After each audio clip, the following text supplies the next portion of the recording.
अब खून के आंसू रोएंगे चीन और पाकिस्तान। प्रधानमंत्री मोदी ने पूरी तरह बदल दी भारतीय सेना की तस्वीर। राजनाथ सिंह, प्रधानमंत्री मोदी और अमित शाह ने दुश्मनों को सबक सिखाने के लिए सेना को दिया नया अवतार। प्रधानमंत्री ने इसकी नींव 2014 में ही रख दी थी, लेकिन हकीकत अब हुई पूरी। आजादी के बाद सेना में पहली बार इतना बड़ा बदलाव, पूरी तरह बदल गई भारतीय वायुसेना।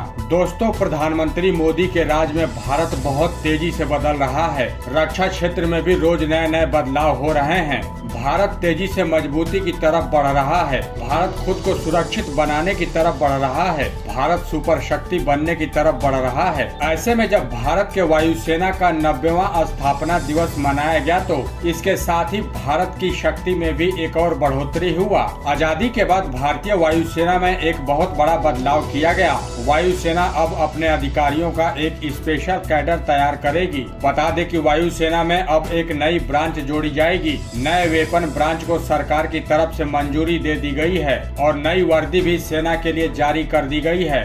भारतीय सेना इन दोनों ही बदलावों से अब पूरी तरह से बदल जाएगी। सेना के लुक में बदलाव आएगा और साथ ही सेना का खर्च भी घटने की बात की जा रही है। तो चलिए जानते हैं अब क्या होने जा रहा है भारतीय सेना में। बने रहिएगा वीडियो के अंत तक। सबसे पहले समझते हैं कि क्या है नया ऑपरेशन ब्रांच। भारतीय सेना ने शनिवार को अधिकारियों की एक नई ब्रांच के गठन की घोषणा की। वायुसेना में अभी तक 3 ब्रांचों का परिचालन होता है: फ्लाइंग ब्रांच, टेक्निकल ब्रांच और ग्राउंड ड्यूटी ब्रांच। वायुसेना चीफ वी.आर. चौधरी ने चंडीगढ़ में कहा, सरकार ने नए सिस्टम वेपन ब्रांच को मंजूरी दी है। आजादी के बाद पहली बार जब कोई नया ऑपरेशनल ब्रांच बनाया जा रहा है। इस नई ब्रांच की भी 4 सब स्ट्रीम्स होंगी, जो है फ्लाइंग, इंटेलिजेंस और सरफेस। वेपन ऑपरेशन ब्रांच के फायदे क्या हैं? दोस्तों, फ्लाइंग के क्षेत्र में ये सिचुआई इंजन या मल्टी क्रू एयरक्राफ्ट ऑपरेट किए जा सकेंगे। इंटेलिजेंस के मामले में स्पेस आधारित इंटेलिजेंस और सैटेलाइट तस्वीरों के लिए शाखा विशेष काम करेगी।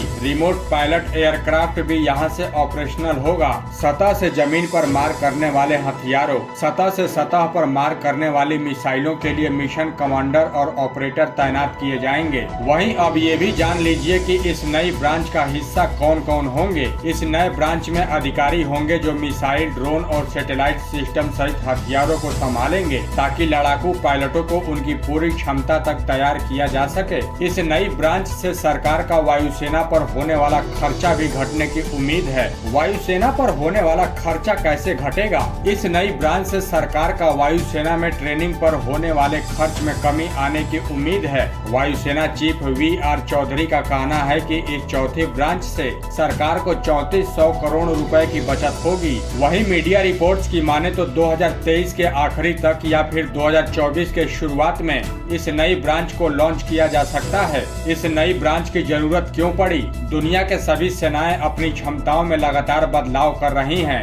हालिया युद्धों पर अगर गौर करें तो बदली स्थितियों में वायुसेना की उपयोगिता बहुत ज्यादा बढ़ गई है। युद्ध के साथ ही युद्ध करने का तरीका भी बदल रहा है। एक्सपर्ट लगातार इस बात पर जोर दे रहे हैं कि आने वाले समय में हमारे सामने एक अदृश्य दुश्मन होगा। ऐसे में हमें अभी से तैयारियां शुरू कर देनी चाहिए। वहीं वायुसेना की नई वर्दी में आखिर क्या क्या नई खासियतें होंगी? वायुसेना को अपने 90वें स्थापना दिवस पर नई वर्दी का तोहफा मिला है। इस वर्दी की खासियत ये है कि ये किसी भी मौसम में सैनिकों के लिए आरामदायक होगी। देखने में ये वर्दी सेना के वर्दी की तरह ही है। इसका पैटर्न अलग अलग इलाकों को ध्यान में रखकर डिजाइन किया गया है। जंगली से लेकर पहाड़ी इलाकों और रेगिस्तान तक में साथ देगी। तो दोस्तों, आपको प्रधानमंत्री मोदी का सेना को ताकतवर बनाने का फैसला कैसा लगा? हमें कमेंट बॉक्स में लिखकर जरूर बताएं और साथ ही इस वीडियो को शेयर करके हमारे इस चैनल को सब्सक्राइब जरूर कर लें।